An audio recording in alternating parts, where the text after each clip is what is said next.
नमः पार्वती पतये हर हर महादेव शंभो।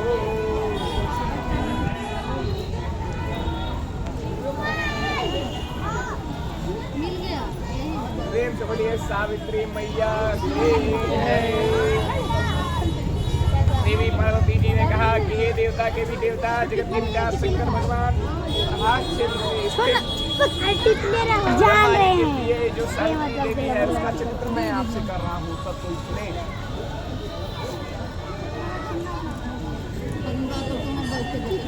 जिसमें इस वक्त की महत्वता और इसके संबंधित जो भी इतिहास है वो मैं आपको बता रहा हूँ। जो सभी शास्त्रों एवं सभी स्त्रियों के लिए प्रतिव्रता को देने वाली शोभदायक और महान उद्देश्य को करने वाली, पति के लिए दीर्घायु बल पुष्टि काम के लिए करने वाली जो भी स्त्री इस प्रकार भाव परिवर्तन को पूर्ण रूप से अगर इस व्रत को करती है तो वह पूर्ण रूप से इस व्रत को सुने, कथा को सुने और कथा को सुमन करे। तब शंकर भगवान ने कहा, हे महादेवी, प्रभास क्षेत्र में स्थित सावित्री नामक का चरित्र मैं आपसे कह रहा हूँ तो सुनो।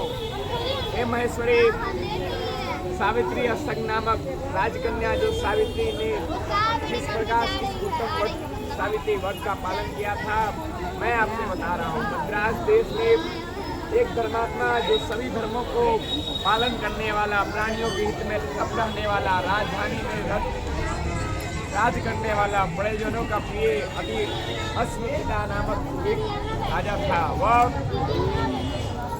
यक्षशिला, सत्य रहित, सत्यवादी और सत्य वचन बोलने वाला और इंद्रों को वश में करने वाला वह एक राजा था। एक समय वह राजा प्रभास क्षेत्र में यात्रा करते हुए निमित्त वहाँ आया और वहाँ विधि पूर्वक उसने देखा, विधि पूर्वक वहाँ सावित्री स्थल पर पहुँचा और वहाँ पर राजन ने अपने रानियों के साथ इसी व्रत को किया जो व्रत सावित्री नाम से विख्यात था, जो सावित्री व्रत से प्रख्यात था, जो सभी कामनाओं को पूर्ण करने वाला सावित्री व्रत था। पूर्व यानी भूलोक भवलोक सर्वलोक इस साक्षात बनाकर उसने पूर्ण रूप से महा ब्रह्मा जी के प्रिय जो सावित्री देवी थे उसके द्वारा उसको पसंद किया और कुंडल को धारण किए हुए सावित्री देवी को दर्शन देने वाली पूर्ण रूप से आदर्श हो गई। थोड़े ही क्षण के बाद राजा के घर पे राजन ने कहने लगे कि यदि यही देवी मुझे समान रूप से अपने घर में प्रकाशित और सम्मानित हुई है, सावित्री ने प्रसन्नतापूर्वक से मेरे घर में आई है, तब सावित्री प्रसन्नतापूर्वक प्राप्ति हुई है और उसके बाद उनका सावित्री देवी का पूजन किया और राजन ने अपने ब्राह्मणों सहित धर्म अनुसार अपने भी पुत्री का नाम सावित्री रख दिया।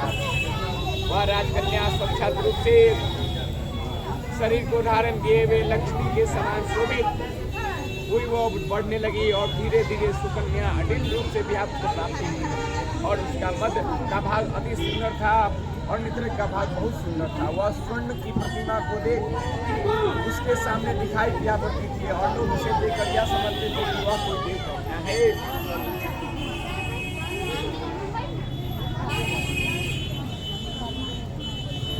लोग उसे देखकर कहते थे कि वह कोई देवकन्या है। उसके कमल से समान विशाल नेत्रों वाली